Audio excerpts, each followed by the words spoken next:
Hello, and welcome to Krankos Kronicles Warbringer. Chapter 1. Awaken. Within the land of Moreira, deep in the Dwarven Mountains on the edge of Mount Lake, a humming noise echoes. It wakes an elm forge. Its eyes peer through the small window of its capsule as arcane energy begins to flow through the machine, lighting it up from a long, dormant sleep. The worn capsule, dusty after many years left unattended, with a rustic sign above the window written in ancient dwarven text. The age of the sign makes it difficult to read. Krankos is the only legible part that remains. As its eyes illuminate from the window, it begins to scan the area for life, while pondering why or what has caused it to wake. The energized chains holding it in place are now powerless, as it breaks free with remarkable ease and pushes the door open. The 7-foot-tall elm forge steps out of its capsule for the first time in an age. The machine's body flows with blue arcane energy, illuminating its eyes, mouth, and between the large metal plates. A large dwarven insignia is inscribed on the machine's left calf. It scans again. Nothing. Nothing but the sound of tiny creatures skittering in the walls. How unusual, it says curiously. It then turns around and sees a sign above its capsule.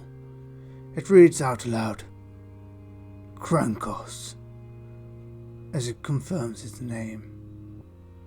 Detecting no life, Krankos begins to slowly walk around the base, hoping its scans are off or to find somebody hiding.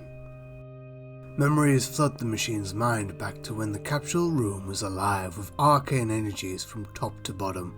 Dwarven armies watching over the machines and ensuring fellow Elmforge were primed and ready to unleash devastation. There were several capsules against each wall where the machines rested. Yet now, every capsule is damaged and empty. The room is dark and damp. It is in disrepair, a shamble of its former self. Where are my tiny engineers? Krankos asks. Or what about my siblings? Have they already broken free? Where could they be? Searching the wide corridors, scanning for anything unfamiliar, some reason as to why or what reason Krankos was activated. What was its purpose? Convinced there must be some reason for someone to wake the machine. Entering the Chamber of War, it becomes clear that Krankos is alone. The banners dusty, worn and torn, torches cold and furniture decaying. This brings an unusual uncertainty for the machine. A machine whose purpose it is to cause beautiful death and destruction upon their enemies, now left alone. Wandering around the base, it slowly makes its way to the Great Hall. The hall is as decrepit as the rest of the building. Once grand, now the walls are charred and mostly in ruin. Doors to the entrance dangling off their hinges. It is clear something bad happened here. Then it dawns on Krankos. What if its masters were kidnapped? Running to the light, Krankos stops in the doorway, sun reflecting off its armour. Krankos looks out to see the mess in the main courtyard. Skeletal remains, destroyed equipment, and scorched earth are all that occupies it now. What is particularly odd, however, is that the doors from the outside are still shut, and the walls still standing. Whatever happened here was done from the inside. How strange, the machine says before walking around the grounds. Krankos' eyes light up as it believes it has found the answer. What if they have just popped out? What if my purpose is to tidy up the building for their return? It then proceeds to collect the skeletal remains. Krankos takes the remains to an old mine further up the mountain. Years ago, this was referred to the Mine of the Fallen, and fallen soldiers were buried inside the mine under a pile of ore and rubble, with a torch securely placed upright. In respect, Krankos gives the remains the same honour, burying them within the mountain and repeating, "May your body strengthen the mountain and soul now rest."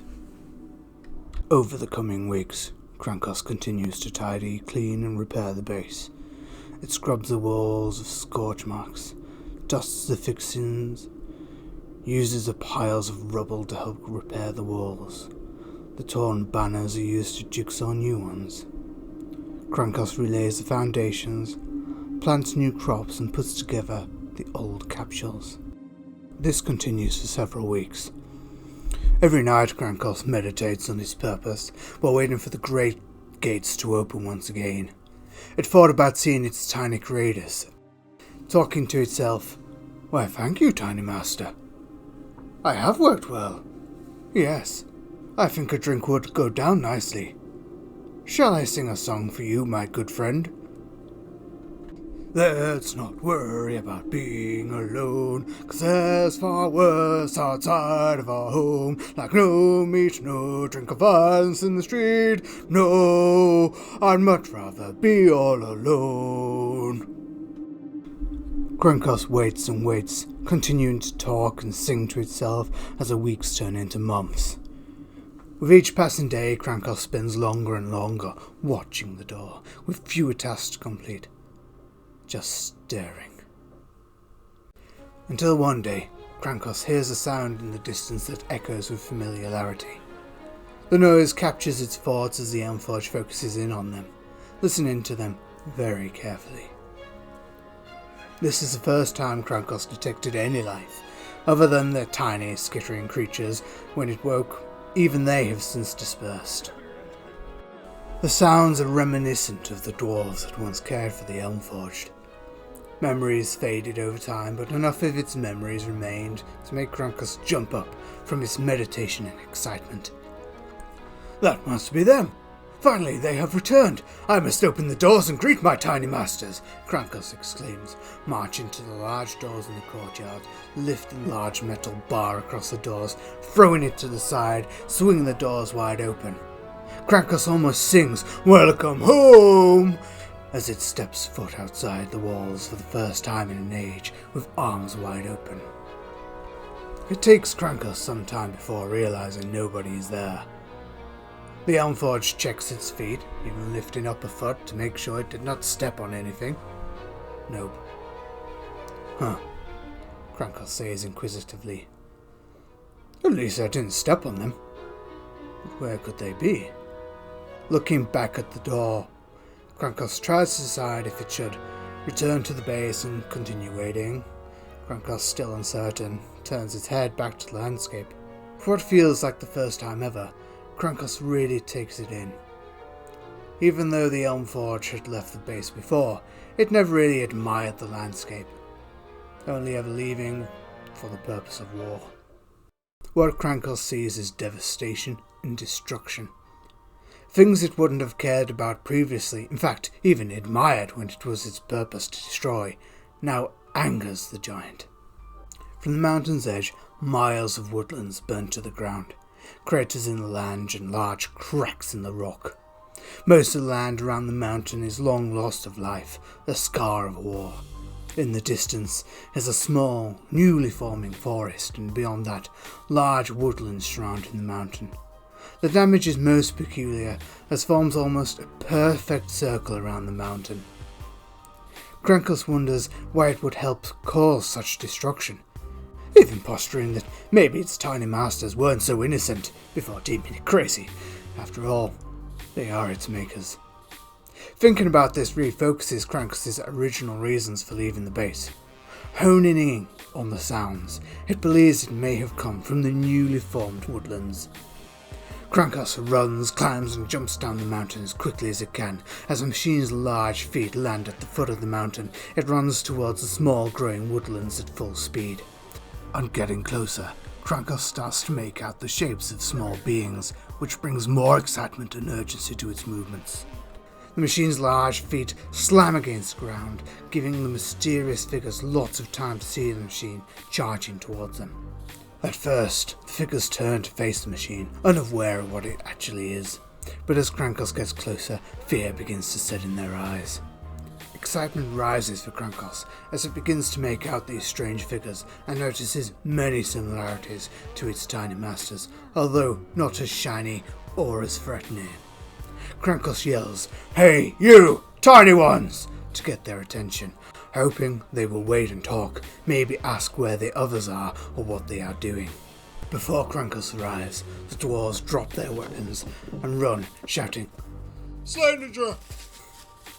This is from the dwarvish tongue, meaning Warbringer. Confused, Krankos stops and calls back, "You forgot your weapons!" As the dwarves continue to run off into the distance, Krankos just stands there, watching them run, puzzled, wondering what would scare such powerful beings and what were they doing in the growing forest. Investigating the area, Krankos notices steel axes, primarily used for chopping rather than combat, at the foot of some marked trees. Why would they leave their weapons behind? Krankos asks itself. Then, a red creature swoops down from the shadows high in one of the trees, gliding down at speed. Krankos is unable to get a good look at the creature as the red blur flies around a nearby tree.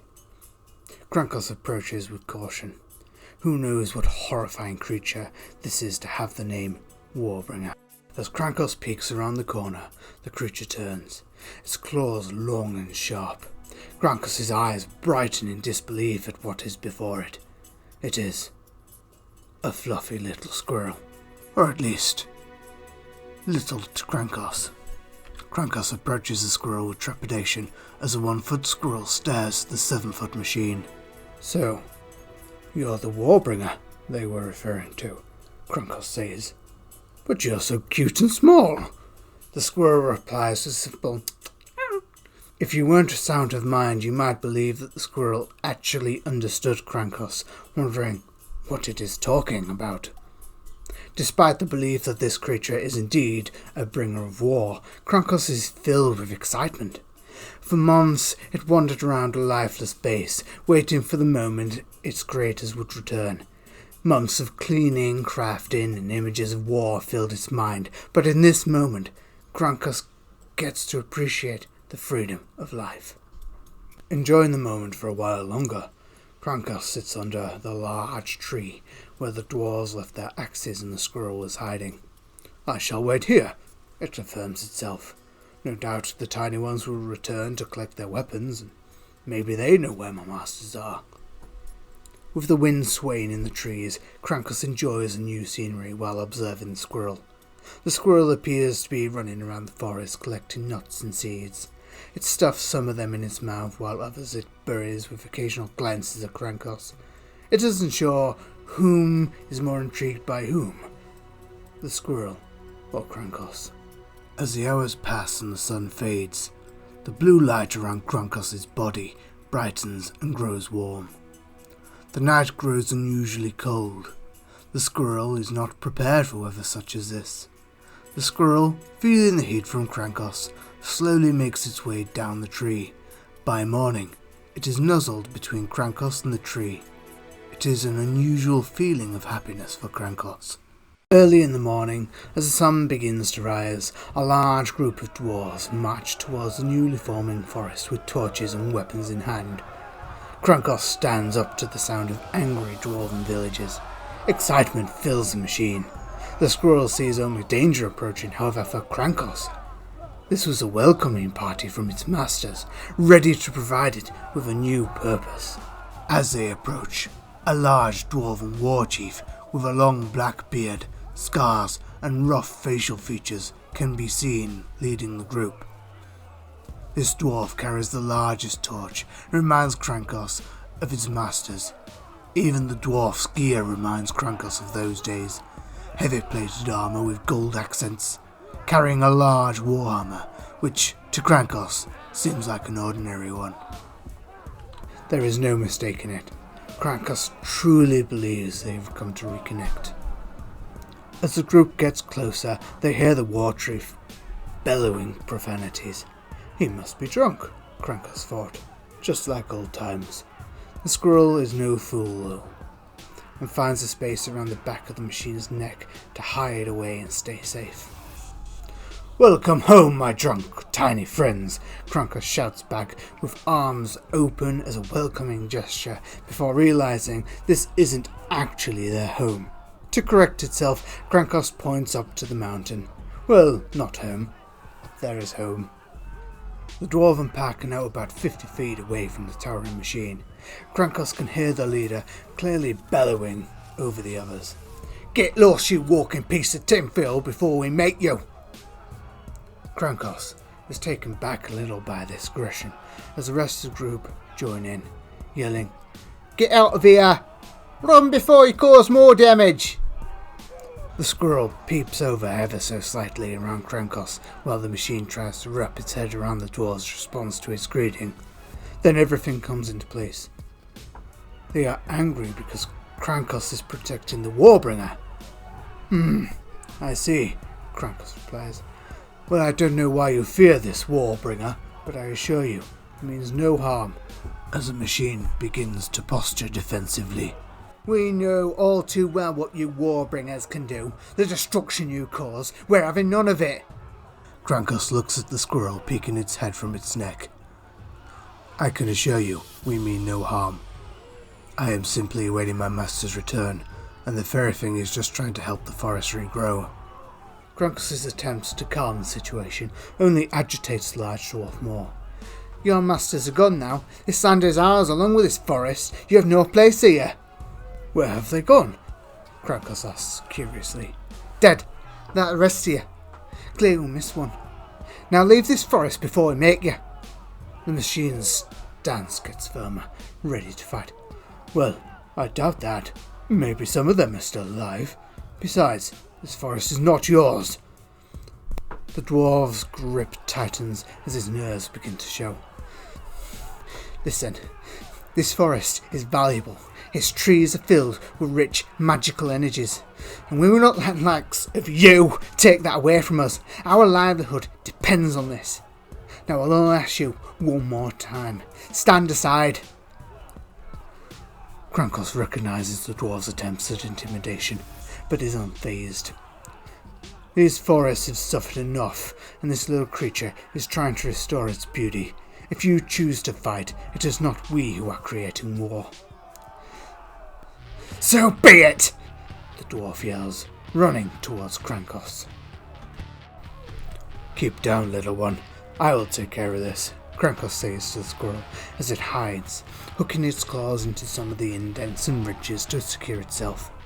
The dwarf's hammer hits Krankos. Krankos reacts by grabbing the hammer, holding it tight with both hands, and uses it as a handle to throw the dwarf into a tree. The collision makes a loud thud and crack as he collides with the bark. The villagers look on in shock before a younger dwarf charges. This dwarf is different, and Krankos can see he fears nothing, which brings the machine much delight. Such drive from another for the first time in a long time. This doesn't stop Krankos from retaliating though, as its hand grabs the dwarf by his face and slams the dwarf into the ground. The rest of the group charge towards the machine. "Finally!" Krankos yells. "I've needed something interesting to do." These dwarves are clearly not trained or well equipped, and this becomes apparent as the machine sends them flying around the forest, grabbing them by legs and arms or using their own momentum to just send them flying into the dirt. The large dwarf gets back up and sees his town getting thrown around like rag dolls.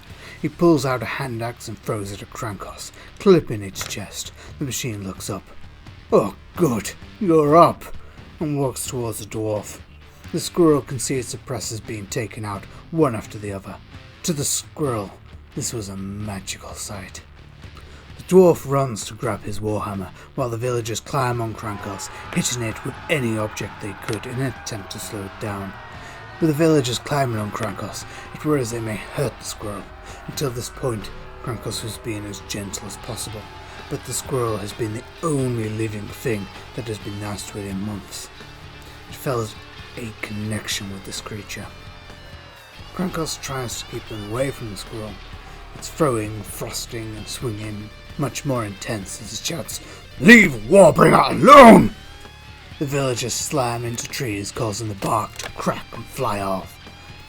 Krankos doesn't want to harm the forest, but knows in this moment keeping the squirrel alive is more important than the forest. All the villagers then suddenly jump off Krankos, as a large dwarf slams his warhammer into Krankos' leg, forcing it to one knee. A follow-up shot from the dwarf is thrown, however Krankos grabs the warhammer mid-swing, pulls the hammer from the dwarf, forcing him backwards, and gives him a firm punch in the face. This sends the dwarf flying through the air. The machine gets back up onto its feet, now warhammer in hand, as it turns towards the villagers. Some run in fear, others do not back down and run in for another round. Krankos swings the warhammer back and forth, making each dwarf fly through the air. As the group begins to thin, the large dwarf tries to escape. Krankos hears the footsteps and throws the warhammer at him, colliding with the back of the dwarf's head. The dwarf falls for the last time, and Krankos watches the remaining dwarves stand in fear, unsure if to run or fight. Krankos can see the fight is done, deeming all remaining as not worthy fighting. "Take your injured and leave this forest," it says firmly, before walking over to sit by the tree. The dwarven villagers grab the injured and flee as quickly as they can. Krankos keeps an eye on each of them. It takes nearly an hour before all the dwarves are gone. The whole ordeal confuses Krankos. This is not how it remembered them, and it couldn't work out why they would be so aggressive to something so innocent. With the last of the dwarves leaving, the squirrel climbs down from behind the elm forge, moving cautiously as it continues planting seeds and nuts. Krankos continues its observation of the squirrel. "You know, if I'm staying here, I'd best give you a more suitable name." The squirrel looks back with its mouth full of nuts and seeds. "Nibbles. I will call you Nibbles." As the newly named Nibbles continues what it is doing. Either it has no clue what Krankos was saying, or it doesn't really care. As the sun sets, Nibbles once again climbs onto Krankos for warmth while it rests. The night is quiet. There isn't much of any noise at all. That is until Krankos feels something approach. Initially it wonders if it has something to do with dwarves, but this feeling is far too unfamiliar. Thank you for listening to Chapter 1, Part 1. Further videos will come, hopefully better quality. In the meantime, please check out Krankos Chronicles on Wattpad. If you like this video, please like, share and subscribe for future. Also, please check out our Patreon page. Any help we can get would be greatly appreciated. Thank you.